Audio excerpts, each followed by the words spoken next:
cuando yo era pequeño, mi papá era mecánico. Mi papá fue muchas cosas, pero fue más mecánico que otras cosas. Y una de sus especialidades era el reconstruir motores. ¿Alguien sabe un poquito de eso? De la reconstrucción de motores de carros. Básicamente Mike es experto en reconstruir motores de carros. Si alguien necesita un mecánico, vean a Mike. No es cierto, es broma, es broma. Mike le llama al AAA para que le cambie la llanta del carro. Y mi papá se especializaba en la reconstrucción de motores.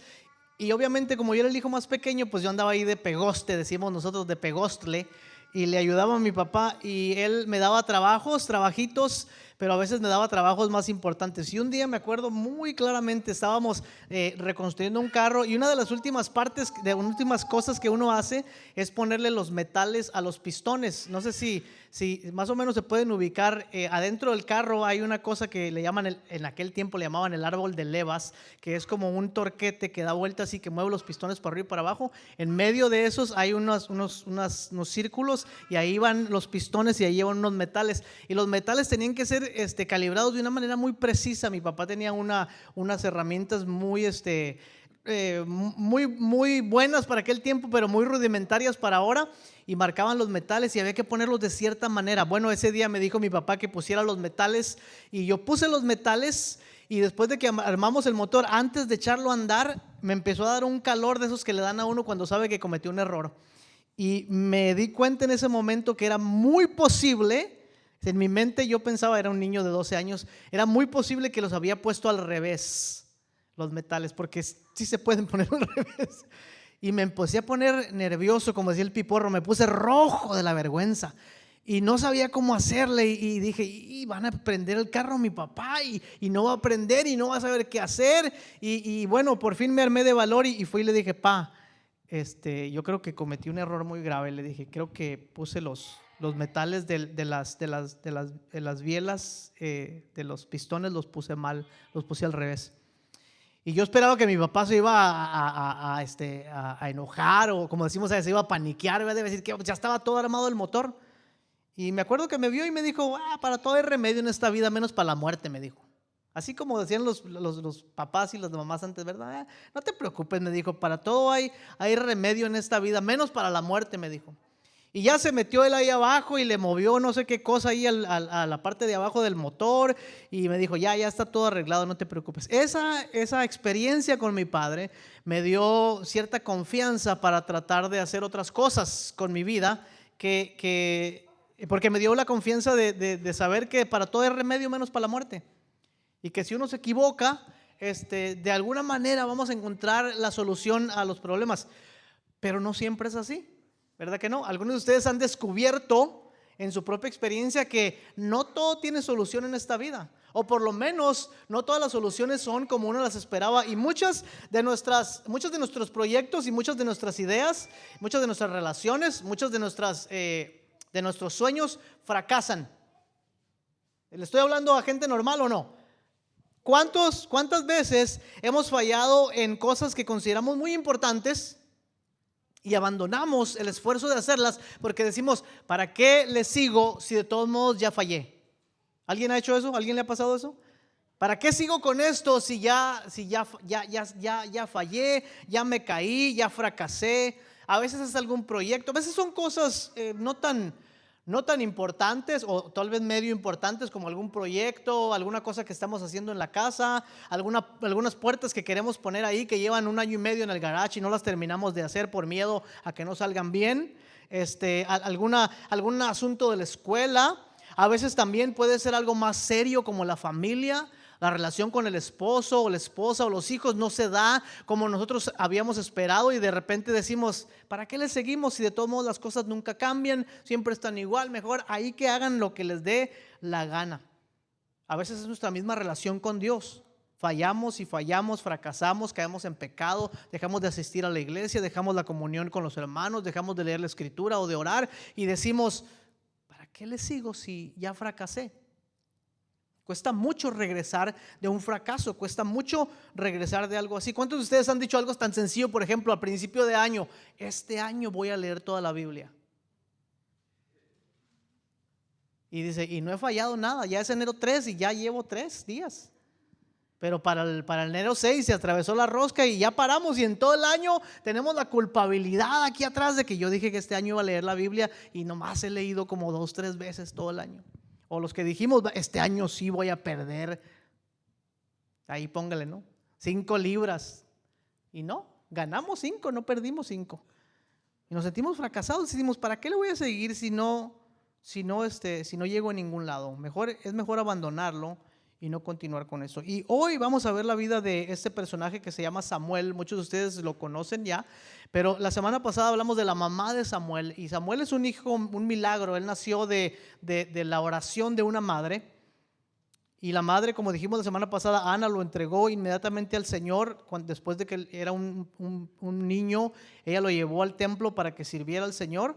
Y Samuel, cuando ustedes leen su historia a partir de Samuel capítulo 2 en adelante, primera de Samuel capítulo 2 en adelante, si leen la historia de Samuel, aparentemente es un hombre que tuvo mucho éxito.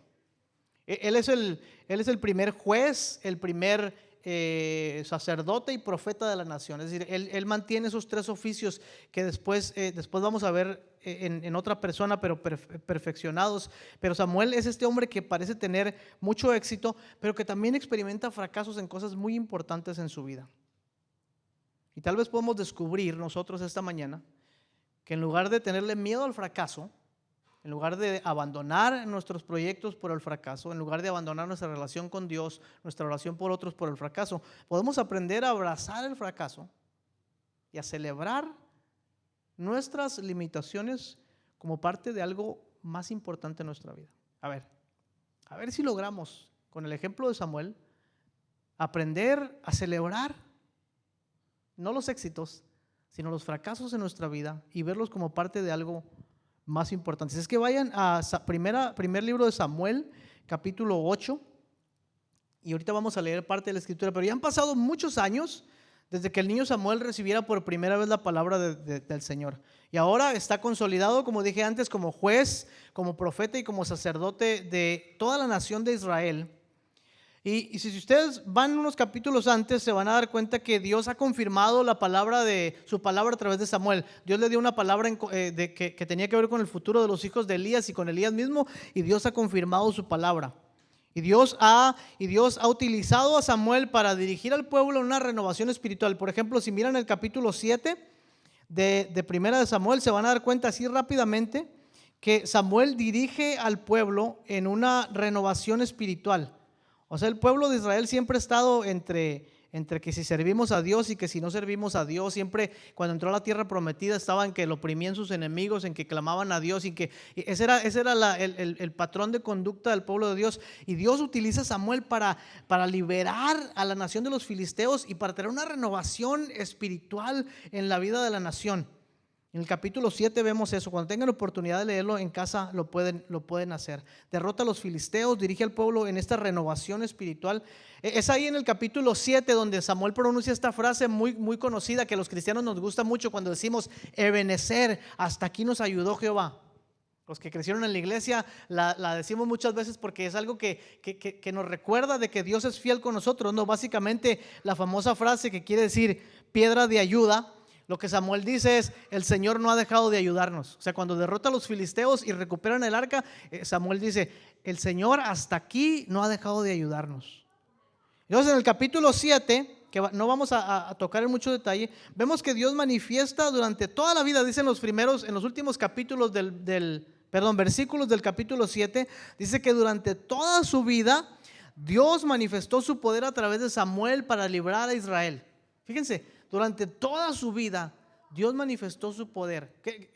Esto es importante porque cuando uno lee esto dice, wow, es que Samuel durante toda su vida fue exitoso. Porque ahí dice que durante toda su vida Dios manifestó su poder. Por eso es una cosa muy interesante cuando hablamos del poder de Dios. Usualmente lo equiparamos o lo igualamos a estas manifestaciones de éxito o de que siempre estamos bien o de que todo sale bien. Pero dice aquí que en toda su vida Dios manifestó su poder a través de Samuel. Y que Samuel gobernó durante todos los días de su vida como juez y sacerdote y profeta. más bien como un prototipo de Jesucristo, porque Jesucristo es el verdadero sacerdote, el verdadero juez y el verdadero profeta. Pero ahora brinquemos al siguiente capítulo, que es el capítulo 8, para ver cómo dos de las cosas más importantes en la vida de Samuel parecieran haber fracasado. Y cuando digo parecieran es porque no tenemos todos los detalles, pero cuando leemos el texto podemos casi imaginarnos cómo se sentiría Samuel cuando estas cosas muy importantes, o sea, la escritura viene de decir que todos los días de su vida Dios mostró su poder en Samuel. Pero ahora veamos lo que dice el capítulo 8, iniciando inmediatamente en el capítulo 8, dice: aconteció que habiendo Samuel envejecido, en la mañana estaba compartiendo la predicación Eugenio, y nos decía, ya con eso empezamos mal, cuando le dicen a uno que ya está viejo, ¿verdad? Y dice aquí la escritura: ya habiendo Samuel envejecido, puso a sus hijos por jueces de Israel. Y el nombre de su primer hijo fue Joel, y el segundo fue Abías, y eran jueces en Beerseba. Y luego el versículo 3, importante: pero no anduvieron los hijos por los caminos de su padre. O sea que Samuel dio un buen ejemplo de ser padre, no como Elías, el sacerdote anterior, que dejaba que sus hijos hicieran lo que les daba la gana. No, Samuel estuvo preocupado aparentemente por sus hijos porque les dio un buen ejemplo, y dice que sus hijos no siguieron en los caminos de su padre, sino que al contrario, se volvieron tras la avaricia, dejándose sobornar y pervirtiendo el derecho. Más adelante, cuando Samuel habla con el pueblo, les dice: díganme ustedes si yo me he aprovechado de algunos, si le he robado a alguien, si he sido esto o lo otro. Y el pueblo dice: no. Es obviamente que Samuel ha vivido una vida íntegra, pero sus hijos han fallado. Los que tenemos hijos, pequeños o grandes, cuando son pequeños no es tan difícil, porque uno dice: es que me tocó un chiquillo bien desobediente, ¿verdad? Y decimos: ahí se va a componer. Pero los que tenemos hijos grandes y que sabemos los desafíos de los hijos mayores, a quienes uno ya no le puede decir: vas a hacerlo porque estás en mi casa, y si no lo haces, ¿verdad? Ya sabemos que no es tan fácil, ¿no? Que llegó algún momento en su vida cuando lo que nosotros les dimos, y el ejemplo que fuimos para ellos, y las enseñanzas, ya como que no están listos para recibirlos, o no están dispuestos a recibirlos. Y a veces los hijos se van por su propio camino. Imagínense a Samuel, un hombre de fe, un hombre de obediencia, un hombre que ama al Señor, un hombre que ha sido íntegro, un hombre que ha guiado al pueblo de Israel, un hombre que ha servido a Dios, un hombre que recibe la palabra del Señor, que enseña la palabra del Señor, que camina en los caminos del Señor. Y de repente dice que sus hijos, sus propios hijos, no siguieron su ejemplo, sino que se volvieron tras la avaricia y se dejaron sobornar y pervirtieron el derecho. ¿Cómo se sentiría este hombre de Dios, este hombre íntegro, con dos hijos que se supone que deben continuar con lo que él ha comenzado, que se supone que deben ser no solamente, sino mejores que su padre, por lo menos que le den una sombra a su padre? Y no. Y entonces dice el versículo 4: se juntaron los ancianos de Israel y vinieron a Ramá para ver a Samuel, y le dijeron, aquí fue donde el hermano Eugenio dijo que le dolió en el corazón, porque él también ya se identificó con eso. Dijo: he aquí tú has envejecido. O sea, llegaron, pero fíjense quiénes vinieron: los ancianos de Israel, o sea, otros viejos como él, y le dijeron: ¿sabes qué, Samuel? Tus días están terminando, tu influencia se está acabando, has envejecido. O sea, con eso le están diciendo: te está llegando el final para ti, y tus hijos no andan en tus caminos. Por tanto, constitúyenos ahora un rey para que nos juzgue como tienen todas las naciones. Ahora, este pasaje aquí en 1 Samuel capítulo 8, usualmente lo pasamos así como que es otro pasaje de los que están en la Biblia. A este pasaje yo lo bauticé la segunda caída. Aquí estamos viendo la repetición de Adán y Eva otra vez. Adán en representación del el primer rey de la creación. Es decir, Dios pone a Adán como el administrador de la creación, y él es la imagen de todos los seres humanos, y él falla como el administrador de la creación. Y luego aquí vemos al pueblo de Israel, que deben ser los administradores de la tierra prometida, y ellos fallan también, y le dicen a Dios: no queremos nosotros ser como el pueblo que tú quieres que seamos, queremos que nos den un rey como todas las naciones. Y dice el versículo 6: a Samuel esta palabra le molestó. ¿Cómo no le va a molestar si el hombre lleva décadas con esta nación, enseñándolos, animándolos, cuidándolos, soportándolos, perdonándolos, atrayéndolos como ovejas sin pastor, orando por ellos, haciendo sacrificios por ellos. Me estoy identificando, Señor, ayúdame, ¿qué está pasando? Y lleva ya no sé cuántas décadas con esas ovejas que a veces no parecen ovejas, para que se acerquen al final, cuando el hombre ya no tiene muchas fuerzas, cuando su primer plan, que eran sus hijos, para continuar con el reino de justicia falló, y ahora le dicen, ¿sabes qué? Tú también ya estás listo para partir. Así es que nosotros no queremos continuar en tus caminos, queremos un rey como el resto de las naciones. Ahora esto parece una cosa muy sencilla, pero fíjense lo que está diciendo el pueblo de Dios. Está diciendo, nosotros queremos tener un rey como las naciones paganas. Las naciones paganas eran idólatras, había injusticia, había un montón de cosas que no eran compatibles con el pueblo de Dios. Lo que ellos están diciendo es, nosotros no queremos ser el pueblo de Dios. Nosotros queremos ser como las otras naciones. Nosotros no queremos estar bajo el régimen de Dios. Queremos estar bajo el régimen de nosotros mismos. Y se enojó Samuel y se fue a Dios en oración, pero enojado. ¿Cuántos se han ido a Dios en oración enojados porque las cosas no salen como uno quería? ¿Por qué, Dios? ¿Por qué hiciste eso? Y más adelante cuando él se acerca a Dios y está molesto por esta cosa, y Dios le dice, y dice al Señor, Señor, pero mira que tu pueblo quiere que un rey, y Dios le dice, tú no te preocupes, no te desecharon a ti, me desecharon a mí, ve y háblales y adviérteles. Ya me imagino a Samuel pensando, Señor, pero no les vas a mandar un rayo. No vas a hacer que se les quemen las cosechas este año, no vas a mandarles una plaga, no les vas a hablar desde el trueno y de la nube para que sepan que estás conmigo y que no están haciendo lo correcto, no. Entonces vemos en el capítulo 8 que dos de las cosas más importantes para Samuel aparentemente han fracasado: sus hijos y el pueblo de Israel. Es en el momento en que Israel decide rechazar a Dios como rey y elegir su propio líder. Y se repite esta historia que hemos visto una vez. Así es que aparentemente, como decía el capítulo 7 al final, Dios estuvo con Samuel todos los días de su vida y se mostró con poder en él. Aparentemente todo parece color de rosa en la vida de Samuel, pero no lo es. Porque a simple vista Samuel ha tenido una vida muy exitosa. Todo parece salirle bien, pero nadie conoce sus verdaderas batallas. ¿Y no es cierto que nos encontramos así a veces nosotros? A simple vista, la gente dice, ese hermano siempre anda bien, siempre está sonriendo.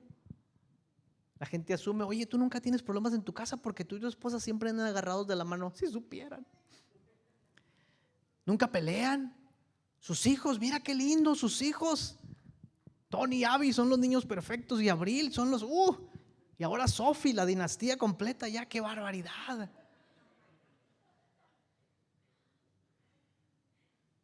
Así nos encontramos a veces. A simple vista las cosas parecen marchar muy bien en nuestras vidas, ya sea por dos cosas, ya sea porque nos encanta o nos preocupa mantener las apariencias y decimos que nadie se dé cuenta que andamos mal. En la casa nos gritamos y nos peleamos y tiramos a patazos y nos damos de chanclazos, pero en cuanto entramos por esta puerta aquí, ya somos ángeles, ya no hay problema. Nosotros nuestra debilidad es muchas veces que no nos gusta aceptar que tenemos problemas, que andamos mal. Ya sea que porque mantenemos las apariencias o porque a veces hemos aprendido a sufrir en silencio, lo cual también es una cosa buena. Las mamás saben exactamente a lo que me refiero con sufrir en silencio. Que muchas veces las mamás están llorando en sus corazones por sus hijos y por sus hijas, y por fuera están sonriendo preparando la comida. Y dicen, nadie sabe nada de eso, pero por dentro se están desbaratando, ¿verdad? La verdad es que muchas veces la gente desconoce las cargas que llevamos. Muchas veces. ¿Cuántos de nosotros vamos por la vida sonrientes, pero con profundas cargas en nuestro corazón? Manos. ¿Sí? ¿Cuántas veces alguien le ha dicho a usted, ay, cómo me gustaría tener una vida como la tuya, tan fácil? Tú la tienes tan fácil, siempre feliz y sin problemas, pero desconociendo completamente las dificultades que hemos tenido o que tenemos. ¿Cuántas veces alguien lo ha criticado por una cosa o por otra sin darse cuenta de las luchas que usted está enfrentando en su vida? que esa persona tiene muy mal carácter y a veces se enoja y a veces anda contento y a veces no sabe qué decir. Y lo que no sabe es que esa persona tiene problemas muy difíciles en su vida. Por eso creo que el mandamiento bíblico de llevar las cargas los unos de los otros y orar unos por otros no es uno de los más ignorados, sino también uno de los más necesarios. No practicamos eso. No nos gusta ser vulnerables, no hablamos con otros de nuestras dificultades porque pensamos que la gente nos va a criticar, a juzgar o luego van a hablar mal de nosotros y decimos, entonces mejor me lo guardo. Ahora, todo parece color de rosa para Samuel. Todo parece que está marchando bien, pero se dan cuenta que estas son las dos cosas más importantes para él, pero también para muchos de nosotros, la familia y la iglesia. Le han fallado. Sus hijos no andan en el camino de Dios. Su rebaño anda extraviado. Y aunque no hay indicación de que Samuel haya fallado como padre, lo que sí hay indicación es de que no hay una garantía cuando la gente crece y toma sus propias decisiones. Yo pienso que esa es una de las maneras más fáciles como perdemos de vista lo que Dios puede hacer con nuestra debilidad. Asumimos, cuando leemos la Escritura a veces asumimos que aquellos que llamamos los héroes de la Biblia son personas que llevaron una vida exenta de dificultades, de peligros, de sorpresas, de desaciertos.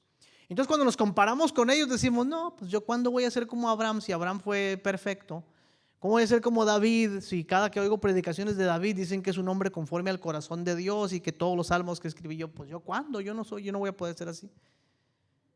Y no nos comparamos con estos ideales de la gente perfecta y con estos ideales de los que están alrededor nuestro también, porque muchas veces vemos a los hermanos y a las hermanas y asumimos que ellos no tienen estas dificultades en su vida. Decimos, yo nunca voy a ser como tal y tal, porque yo sí tengo problemas. Entonces pensamos que algo mal debe estar con nosotros, que estamos quebrados de algo porque las cosas a nosotros no nos salen bien. A todo el mundo parecen salir las cosas bien, todo el mundo está contento en la iglesia, todo el mundo tiene buenos matrimonios, todo el mundo tiene una buena economía, menos yo. Yo soy el único que tiene problemas. ¿Se ha sentido usted, alguna vez se ha sentido así? Yo soy el único que tiene problemas. Los demás parece que todo está bien con su vida. Pero no es cierto, no es cierto. Además, si la evidencia de que Dios está de nuestro lado es que todo nos sale bien, entonces Dios nunca está de nuestro lado. Es decir, si la prueba de que Dios está conmigo es que nunca voy a fracasar, entonces Dios nunca ha estado de mi lado. Es más, ni siquiera estuvo del lado de su Hijo Jesucristo. Si la prueba de que de que Dios está con nosotros es que nada malo nos va a pasar, ciertamente no estuvo al lado de Jesús. Pero no es cierto porque no hay ni un solo momento cuando el Padre no estuvo cerca del Hijo. No hay ni un solo momento cuando el Espíritu Santo no le animó, no le dio su poder, no le dio su certeza, aun cuando estaba colgando sobre la cruz.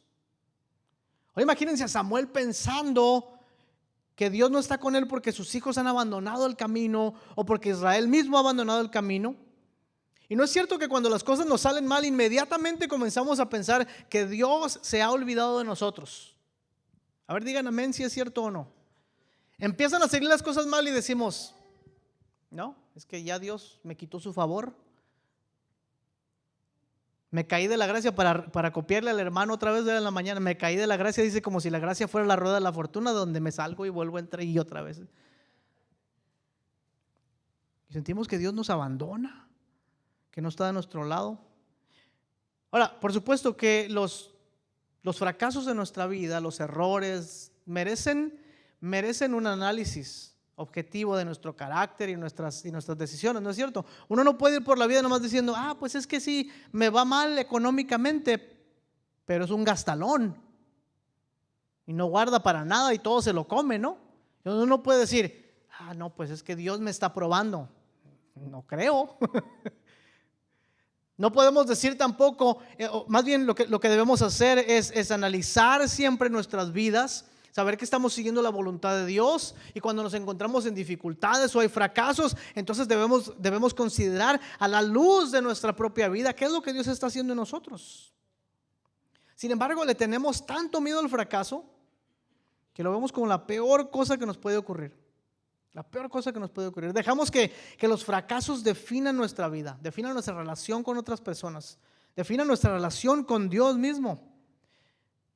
¿Cuántas veces ha escuchado usted a alguien que tuvo un fracaso amoroso y dijo, ya Ya aquí ya se acabó. Yo no, yo voy a ser monja toda la vida porque ya nadie me va a querer a mí. O sea, un fracaso cerró el corazón de la persona. Aquí tenemos a uno que da testimonio que fue el fracaso con una novia lo que lo acercó a Dios. Y ahora anda felizmente casado ya. Fíjense, aquí en el texto vemos que Samuel todavía no sabe lo que Dios va a hacer. O sea, Samuel no puede mirar hacia el futuro y decir, no, es que esta es una manera en que Dios va a traer a su pueblo. No, Samuel no tiene la menor idea de lo que Dios va a hacer. Él todavía está enojado cuando viene a orar con Dios. Aún después de darles la advertencia de lo que el rey va a hacer con ellos, todavía se rebelan y piden que sea como ellos dicen. Y va una segunda vez a Dios, tal vez esperando un cambio. Y Dios dice, no, regresa, no te preocupes. Y regresa enojado y le dice, váyanse para su casa. A todos los manda de regreso. Pero fíjense, es a través de este aparente fallo como juez que afecta tan profundamente la vida de Samuel, que Dios va a levantar al verdadero juez, que es Jesucristo. Es decir, a través de este aparente fallo como juez, Dios va a levantar al verdadero juez. Es a través de este aparente fracaso como sacerdote en su hogar que Dios va a levantar al sumo sacerdote, que es Jesús. Es a través del fracaso de Israel de buscar a un rey que no es Dios, que el Señor mismo va a enviar a la humanidad al verdadero Rey de Reyes y Señor de Señores. Así es que aquí hay algo muy importante para nosotros. Nuestros fracasos en las manos de Dios no son definitivos. A ver, nuestros fracasos en las manos de Dios no son definitivos. No son indicativos de nuestro valor tampoco.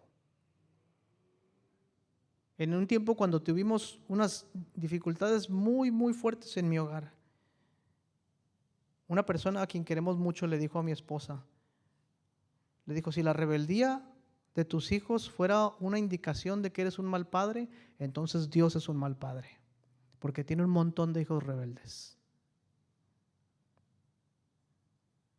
No es un indicativo de nuestro valor, a veces ni siquiera de nuestras decisiones.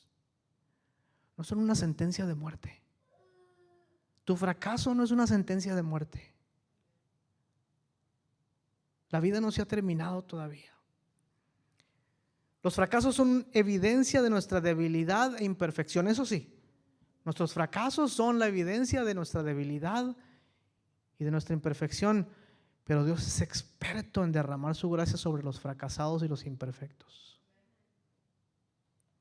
La semana pasada estuvimos aquí durante la escuela bíblica de vacaciones, una de las más grandes y más hermosas que hemos tenido, ¿no es cierto?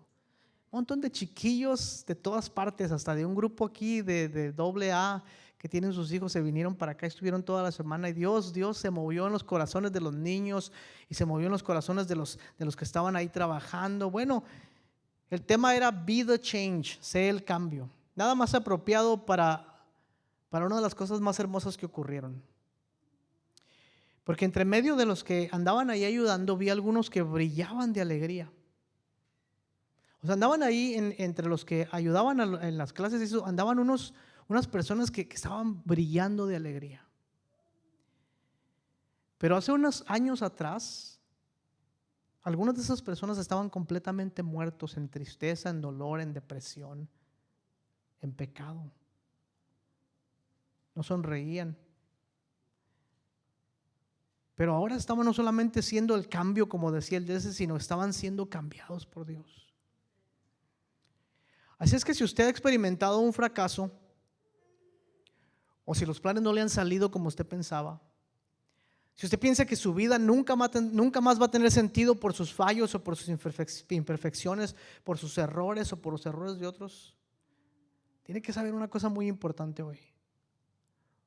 Dios no ha terminado contigo. Dios no ha terminado contigo. Sus planes no se limitan a los fracasos que tú hayas tenido, a lo que te haya pasado o incluso a lo que te va a pasar. Pero sobre todo tienes que reconocer y recordar una cosa muy importante, que Dios se manifiesta más en nuestras debilidades que en cualquier otra área de nuestra vida.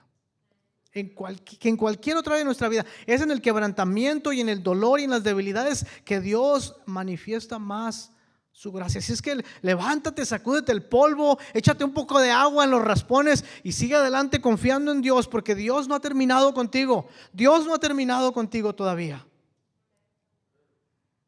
¿Cómo pudo pasarme esto con mis hijos?, dice Samuel. ¿Cómo se me fue a escapar mi familia de las manos? ¿Cómo fui a perder al pueblo que Dios me dio? ¿Qué va a pasar ahora que no estoy aquí? ¿Quién los va a gobernar? ¿Qué ha pasado con mis sueños, con mi vocación, con mi ministerio, con mi familia? ¿Cómo se vinieron a derrumbar mis planes? Y Dios dice, todo va a estar bien, Samuel, I got this. Pero Dios, ¿cómo vas a hacer ahora que yo no? Tranquilo, Samuel, tranquilo, I got this. Señor, pero mis hijos, que no los miras, que no andan en tus calles. Espérate, Samuel, espérate, I got this. Dios mío, ¿qué le va a pasar a tu pueblo ahora? Porque no, Samuel, bástate mi gracia, porque mi poder se perfecciona en tu debilidad. Miren, cuando Adán y Eva fallaron, fracasaron en el proyecto de la humanidad de Dios, Dios no entró en pánico. No se rascó la cabeza y dijo, ¿qué voy a hacer ahora con estos dos? Dios anunció su promesa.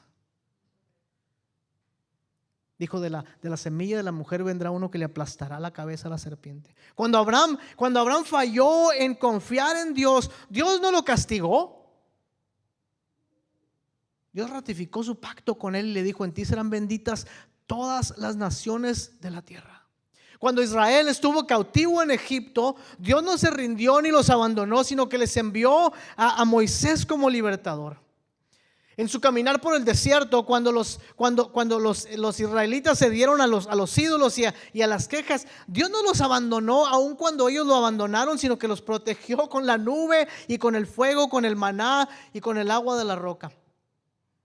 Y cuando el reino falló, así como estamos viendo ahorita en 1 Samuel 8, cuando el reino falló, Dios no los desechó, sino que les prometió al verdadero rey y verdadero Mesías. Y en el cumplimiento de ese tiempo, el ángel le habló a la Virgen y le dijo que Dios estaba a punto de cumplir su promesa para siempre.